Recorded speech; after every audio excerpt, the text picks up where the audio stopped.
Okay, good day everyone.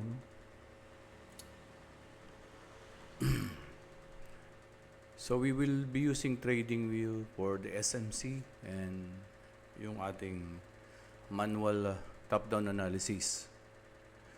For our top-down analysis on a monthly time frame, lilagyan natin ng trend line, labeled ng previous month high and previous month low for the month of March. And using SMC, hanapin natin yung market structure ng monthly. From this higher low, and higher low,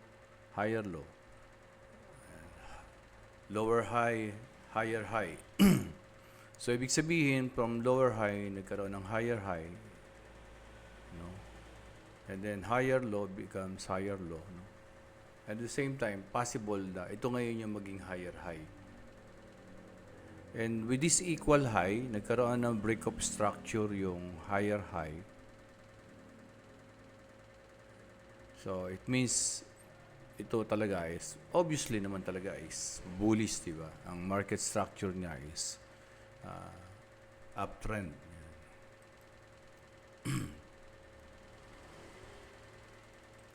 Siya. Then, break-up structure, yun siya. So, uptrend. So, ito ngayon is a correction, possible correction. And during the correction on the month of March, ayan, nagkaroon ng red candlestick body. And end of the month, nagkaroon ng rejection. Ano? Yung buyers reject yung pagbaba ng price, followed by April, and today is pang third week na nitong April. And from this rejection, lumalabas halos 4 na linggo na yung rejection na yan ng bullish. Punta tayo na weekly. Ayan siya, 1, 2, 3, 4. So lumalabas itong green na to is a correction ng red candlestick na to or bearish candlestick na to.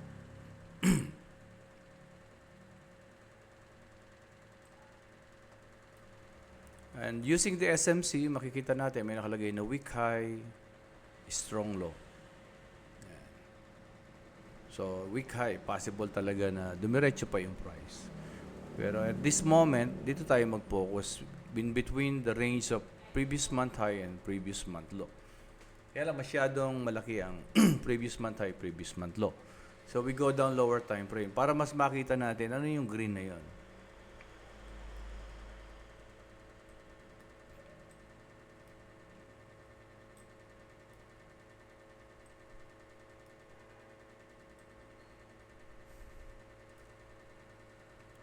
So, dito, inalis ko yung setting ng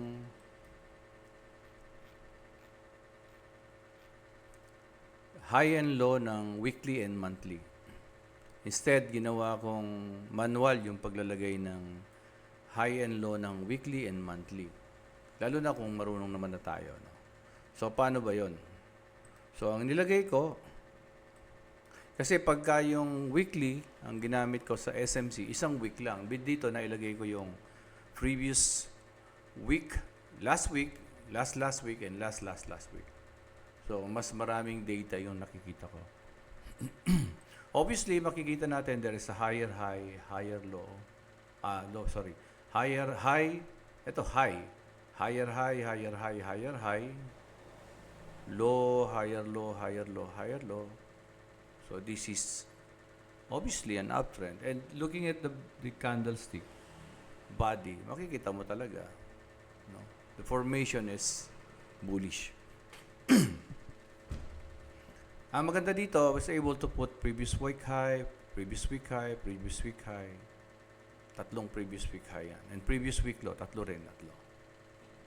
Anong gamit niyan? Kasi hindi natin alam asan yung swing low dyan. The previous week low does not mean this is the swing low. Hindi natin masasabing yan na yung swing low. pwedeng masabi natin ito ngayon yung swing high, swing high, swing high. Pero actually, hindi pa rin. Minark lang natin yan para malaman natin kung asan yung mga previous week high.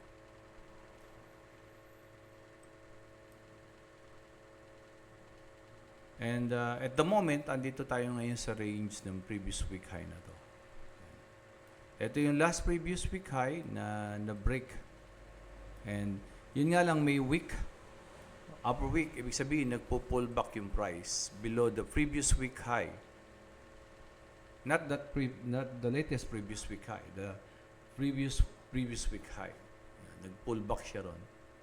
But looking at the candle, bullish pa rin ito. Kaya ito, possible, this is just a correction and we need to look for the end of the pullback.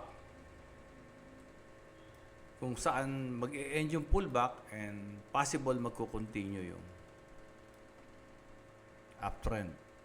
Dahil on a lower time frame, like daily time frame, magkakaroon dito ng fair value gap. And usually, yung fair value gap na yan, binabalikan talaga, no? And bago nag-drop yan, meron pang order block. Yun, binabalikan din yan mga yan. Kaya mapapansin nyo, umaakyat talaga. For the reason na nililiquidity sweep niya yung mga resting liquidity at this area. So on a higher time frame, ang bias natin is bullish. So ang task natin ngayon, whenever we enter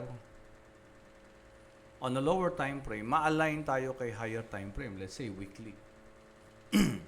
Go down daily. On a daily time frame, marking the previous week low and the previous week high. Ito yung pinaka-latest. In 1 week, mayroon kasing 5 araw. So, 1, 2, 3, 4, 5. From this day 1, ito yung low niya. And from this, on this day 5, ito yung pinaka-high niya. And yung sinundan na week, so another 5 days, 1, 2, 3, 4, 5. So, ibig sabihin, ito yung day 1 ng previous week. So, this is the low. At on a Wednesday, ayun siya, nagkaroon siya ng high. Then, nagbumalik. So, ito yung sinasabi ko, na hindi naman ibig sabihin na ito na yung huling candlestick. Yan. Katulad nito, ito, mataas to, di ba? Mataas kaysa dito, pero hindi siya yung pinaka-swing high. Nandito yung swing high.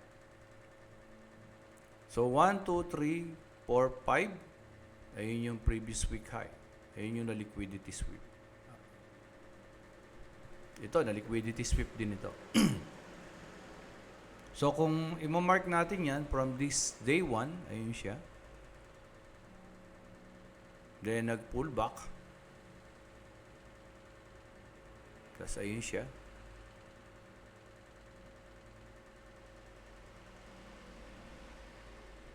Yan.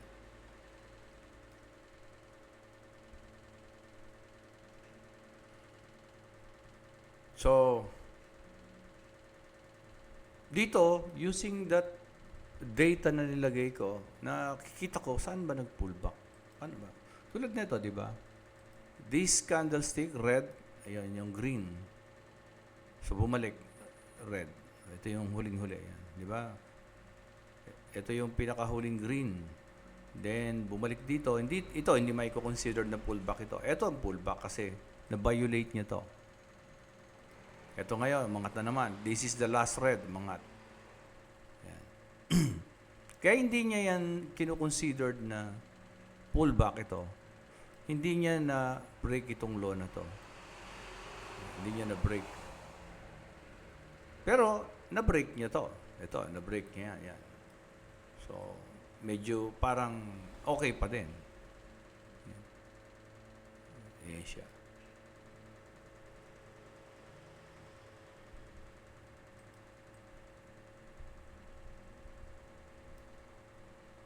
Nasa daily pa lang tayo, ha.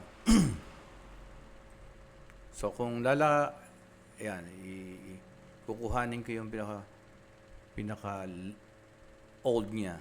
So, from here, di ba? O, yan, umangat. Umangat yan. Yun. Then, dito bumalik. Ito, na-violate niya yung law na to, this is considered pullback.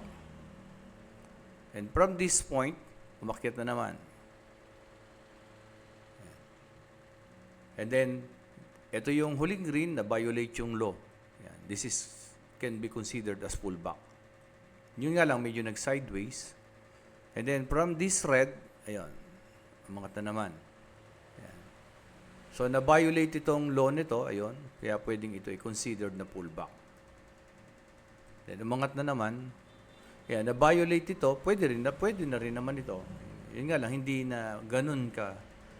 Diba? Pansinin nyo, hindi na bumalik ng malalim. From here, ayan. So, anong pwedeng mangyari dyan? Simply because there is a very fair value gap on a daily time frame. Ito nga yung nakikita nyo, very fair value gap daily time frame. Manual ko na itong nilagay. Kasi nga gusto ko, may level yung nilalagay ko ng natatandaan ko kung saan ba siya. Ibig sabihin, nilagay ko siya on a daily time frame, bearish siya, pababa siya.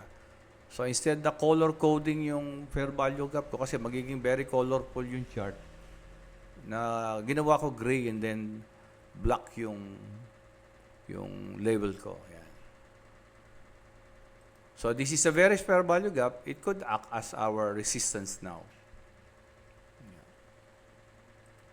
So hindi mawawala yan hanggat bumaba ako ng lower time frame. Hindi ko nga lang siya makikita on a higher time frame.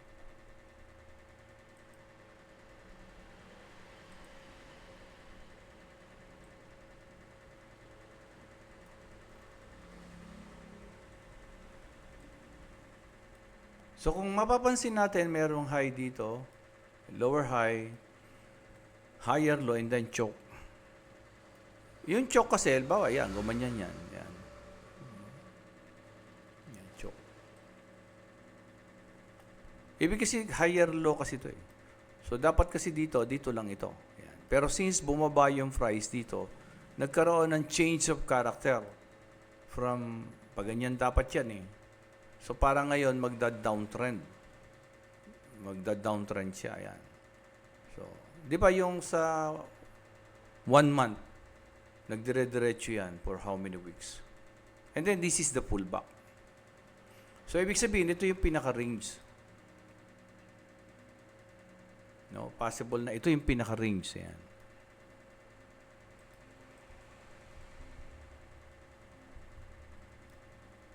And looking at this, this is the previous week, month high, and this is the previous month low, strong high and weak high. And at the same time, looking at the price, makikita natin halos nasa 50% na siya. Or better we check using the PIBO. So from here to here, lalagyan natin ng PIBO para malaman natin. So, ayun pala, nasa 0.618 na pala percent, or the golden ratio. And at the same time, nandun yung bearish fair value gap daily time frame. So, nasaan na yung price on a daily time frame? Nandun na siya ngayon sa bearish fair value gap daily time frame. This is retracement of this price action. So, hindi naman ibig sabihin yan ay siguradong bababa. But, dito ngayon, pag nasa lower time frame na tayo, we will look for the candlestick formation pagdating na dito. Tanggalin natin si PIBO. So, at least, alam na natin na nasa 60% na tayo. 60%. And nasa fair value gap siya ng bearish. And that bearish fair value gap could act as a resistance and possible din na i-liquidity sweep niya yan bago bumaba. Or pwede rin naman dumiretso. Wala kasing makapagsabi talaga kung ano yung pwede mangyari. So let us go down 4 hours. Ayan.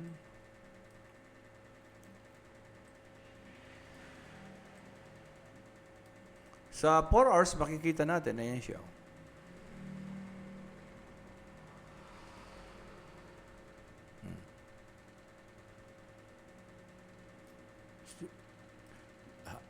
Higher high, higher low, uptrend.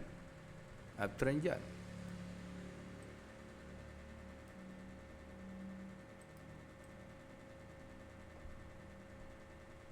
Iba, pwede tayong maglagay ng tinatawag nating trend line. Yan. We can connect this. Yan.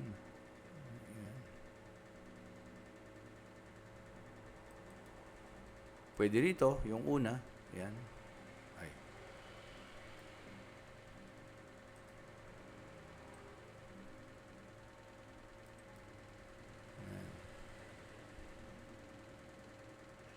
Kaso since meron ng panibagong higher low doon, tanggalin na natin yan. Yan na, yung pinaka... So, ibig sabihin, andyan ngayon yung price, ukay siya within that trend line.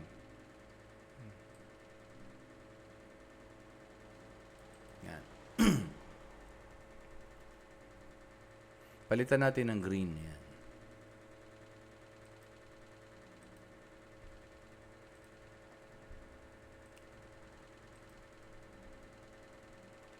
Nasa trend line, nandito sa area na very fair value gap, this is a correction. So, hindi naman kaagad babalik yan. So, one reference is kung mabreak itong trend line na to, and then possible magkaroon ng double top o yung tinatawag na head and shoulder, ganon. Mag-break dito, yan. Yun yung mga aantay natin. And this is 4 hours, ano? Baba tayo na 1 hour.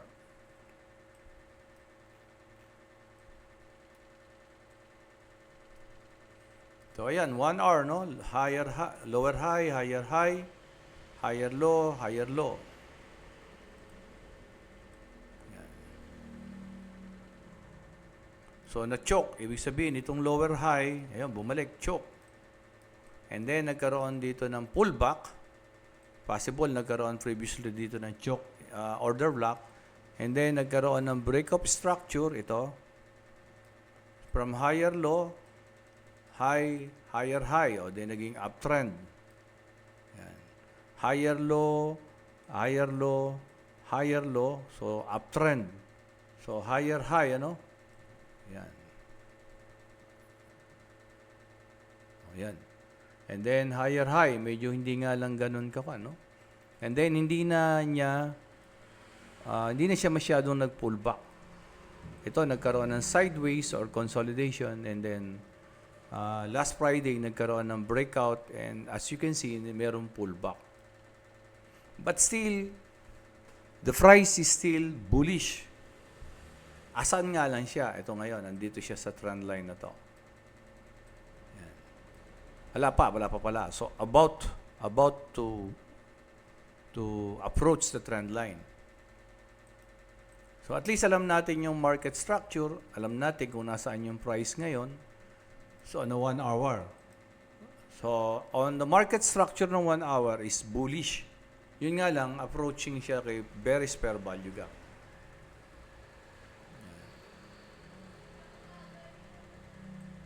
At kung mapapansin nyo, itong impulse na to, yan, yung impulse na yan, dito nang galing yan sa consolidation na yan. So, pwede tayong maglagay dyan ngayon ng tinatawag natin na yan.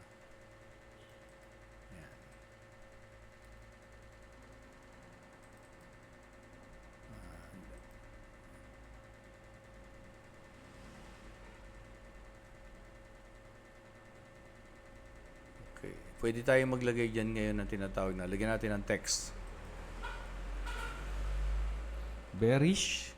Kasi pababa nung nangyari yan, bearish order block sa 1 hour time frame. Visibility, hours, text, style,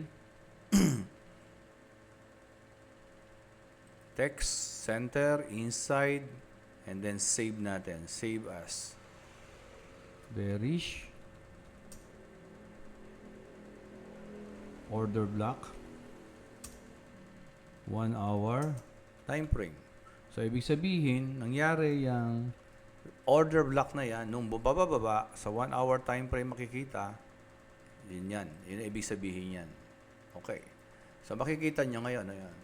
So, the idea is mayroong very fair value gap na pwedeng i-mitigate, and then we have another bearish order block na pwedeng mitigate pa rin.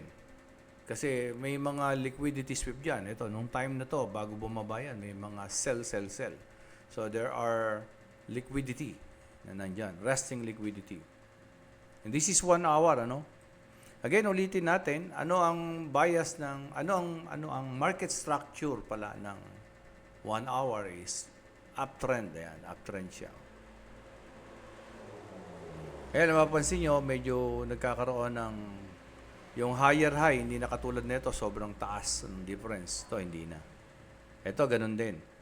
And then, ayan, gumagapang siya sa trend line. At meron ako nilagay dito na mga boxes. Mamaya, pag baba natin lower time frame. Nakaipit ngayon yung price between this, ayan o, very fair value gap, daily time frame. Medyo malapad. Mas specific yung very fair value gap, 1 hour time frame. Tapos meron pang order block. So, yan yung mga pwedeng balikan. To be more detailed, baba tayo ng 15 minutes. Ayan. Ayan na, 15 minutes. So, alam natin na bullish ang market structure ng 1 hour time frame.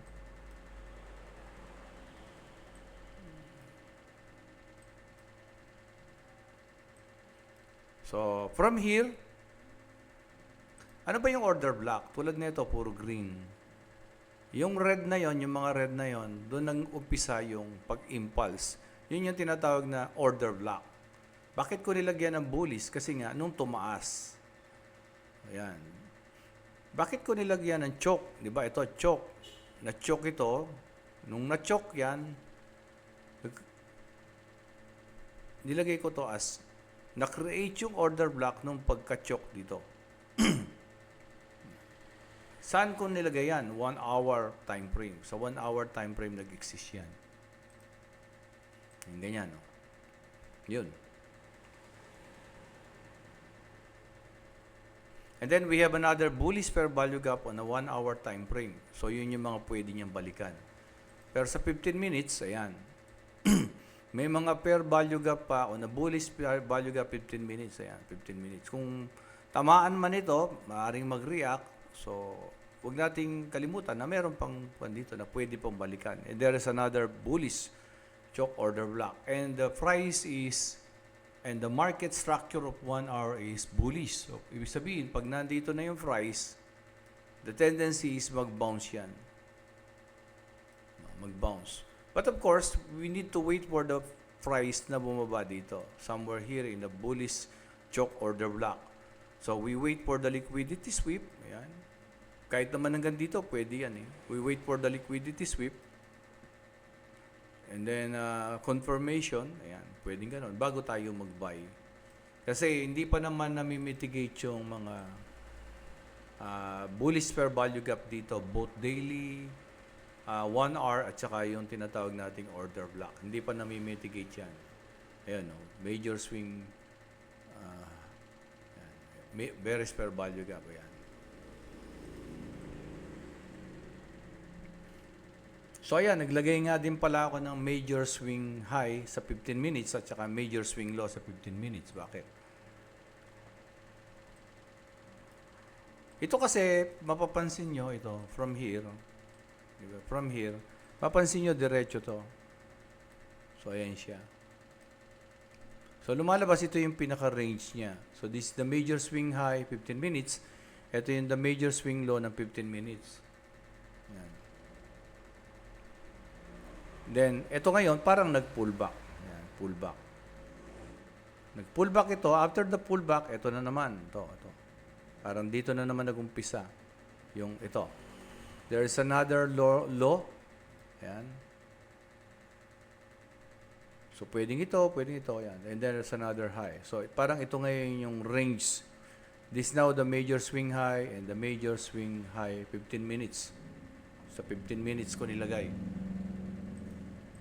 So, ibig sabihin, andito ngayon yung price range ito. The 15 minutes, andito.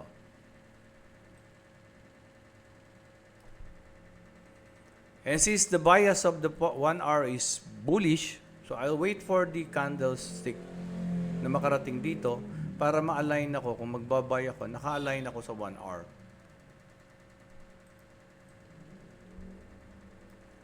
And, di ba, even naman yung 4 hours 4 hours. Ano yung 4 hours? Di ba? Ang 4 hours is bullish. Yan. 1. Ayan siya. Higher low, lower high, higher low. Ayan. Higher high, higher low. So, bullish yan. So, if I'm going to wait for the price na makabalik dito at magbabay ako, medyo naka-align ako kay 4 hours. Ganon din kay 1 hour. Diba? So, yun yung alignment na ginawa natin. Ito, bullish yan. Ngayon, kung magbabay na ako dito, okay naman, naka-align pa rin naman ako kay 4 hours. Kaya lang, merong fair value gap. And usually, fair value gap and order block o choke order block, for example, binabalikan yan. At makikita naman natin yung candlestick. Even in 1 hour is very red or bearish. So, 15 minutes, ganun din. So, instead na mag-buy na ako dito kasi naka-bearish pa siya, magiging counter trend tayo. So, I suggest wait for fair value gap sa 15 minutes, order block na ma-mitigate. Wait dito, and then tsaka kababa ng 1 minute. Ayan. With our knowledge sa manual na paglalagay ng mga fair value gap, the understanding of order block, mapapansin nyo, hindi nagbabago yung yung setting ko. Unlike doon sa SMC kasi, nawawala yung ibang mga data. Ayan yung impulse. Ito ngayon, pullback ito. Ayan, very volatile yung pullback. So, possible, dito siya makakarating. Because of this order block, 15 minutes. And then, pag nandito na, wait for the sign na aangat siya uli to mitigate yung daily fair value gap dito sa taas. So, naka-align ngayon ako sa higher time frame, 4 hours, 1 hour, na bullish yan. So, by Sunday, i-try nating i-review to. And also, try to create your own, tawag dito, journal. Like for example, ito yung journal ko ngayon, April 18. The market time frame, market structure is uptrend and price still at early stage of correction. From March end with a long lower wick, ayon.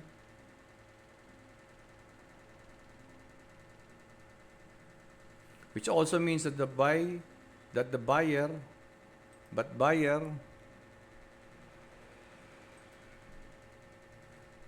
comes in and at the end of March, ayan. So nagkaroon ng buyer. April comes with a bullish body, ayan, bullish body. As correction of March and for the last 4 weeks, buyer is in control. And a weekly time frame, 4 weeks shows bullish series of higher high and higher low. But this is not yet the proper market structure for the weekly time frame. Ayun daw.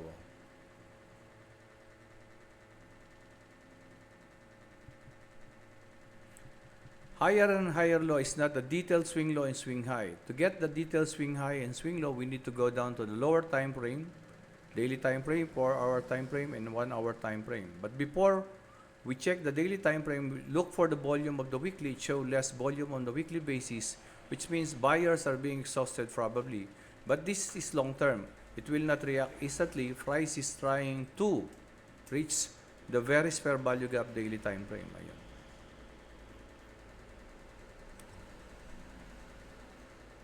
Kasi merong fair value gap dyan. Ayun. Ayun, yung daily fair value gap. Yung kanina na ginawa ko. Ayun daw yung volume mo, nagda-dry up. Daily time frame, we set our FIBO to check the retracement. Bearish fair value gap shows 60% of the FIBO retracement. Ayun. This, nilagay natin to dyan. Nag-retrace ito ngayon. Nasa retracement siya ngayon. The bearish fair value gap, daily time frame, ayun, can act as a strong resistance. Take a closer look on the second picture. It shows that previous week low does not mean it is the major swing low. Ayun. Ito yung previous week low, pero ito yung major swing low. Hindi ibig sabihin yung previous week low, yun ay yung swing low. Ayan. Ito yung naging swing low. Paano ba nakikreate yung swing low? Ando sa video natin. This is the reason why we must check the lower time frame to look for a proper swing low. Ayan siya. Diba? Ito, umangat. Bullish. Ito, nag-pull back. How can we say that this is a valid pullback? Ano? Paano yon? Ito, ganun din. From here, umangat, then bumalik. Ito yung naging swing low. Ito, previous week low, same time major swing low. Previous week low, ayan. Pero ito, hindi. Ayun yung previous week low. The previous week low, nahanap ko yan based on the pullback.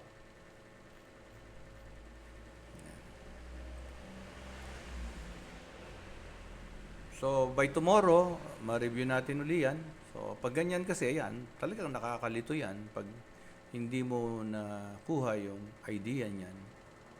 So, this is history. Pwede mo ang gawin yan. Yan. Tanggalin mo yung historical. Pansinin niyo, wala pa akong internal structure. Present lang. O, pag nakuha mo na, yan na siya. Even without this historical, yung higher high, higher low, but because of this major swing high and major swing low, nagkaka-idea ako na this is the major swing low and this is the major swing high. Ito yung higher low, ito yung higher high. And this is the range. Kasalukuyan yung range ngayon bumabalik sa mga bullish fair value gap 15 minutes during pag-angat niya. And this inefficiency, yan, ito naman yung pinaka-demand zone. Okay? So that is the good thing about knowing how to do. By end of the month, for all bullish, end of the month para sa mga panded, we will have a 5 days review of the basic. From market structure, what is the valid market structure, pullback, what is the valid pullback, choke, what is the valid choke, breakup structure, ano yung valid breakup structure, ano yung liquidity sweep, fair value gap, yung mga fair value gap, ayan, yung mga pag-uusapan natin.